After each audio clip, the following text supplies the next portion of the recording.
Bung Rocky bilang kalau kritik itu membongkar, bukan membangun.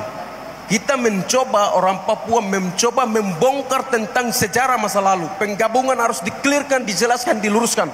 Itu yang diutamakan, bukan soal aspal, bukan soal bandar udara, bukan soal pembangunan-pembangunan lain. Inilah yang kita butuhkan.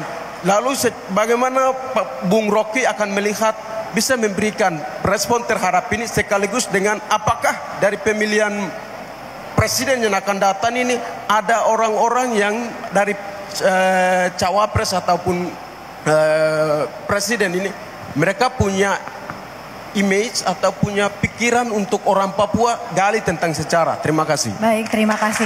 Mungkin karena ini primernya untuk Bang Rocky, silakan Bang Rocky dulu. Mungkin nanti bisa ditambahkan juga oleh teman-teman di sini ya. Ya, itu poinnya memang di situ. Orang Papua membongkar kejahatan Jakarta di Papua. Orang Jakarta menggali kekayaan orang Papua untuk dibawa ke Jakarta, kan. Tapi saya selalu menganggap bahwa hak sejarah orang Papua, bahkan untuk mendefinisikan dirinya sendiri, tidak boleh diintervensi oleh orang. Bahkan Mahfud MD itu dia berbohong. Apa yang dia bilang? 90% itu hasil survei istana yang menganggap orang Papua mau pemekaran tuh. Orang Papua mau ada penghormatan terhadap identitas dia di situ.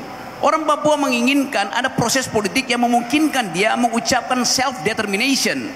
Kan itu dijamin oleh humanitarian law.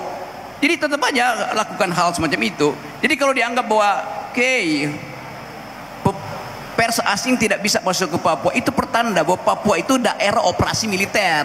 Kan nggak boleh ada daerah operasi militer di dalam masyarakat yang sekarang demokratis tuh. Tapi saya kira itu pasti bocor kemana-mana tuh. Saya berapa kali ketemu orang Papua sama-sama orang Aceh, Papua, aktivis Papua dan aktivis Aceh di restoran-restoran di London, di New York tuh. Dan mereka bicara tentang masa depan Indonesia. Apa masa depan Indonesia? Kalau keadaan sampai sekarang masih soal NKRI harga mati, harga mati itu. Matinya di harga berapa NKRI itu? Itu masalahnya tuh. Kalau terjadi eskalasi di Cina Selatan, terjadi eskalasi di Pacific Basin, di Indo-Pasifik tuh, berapa jam Indonesia bisa bertahan supaya nggak mati? 14 jam.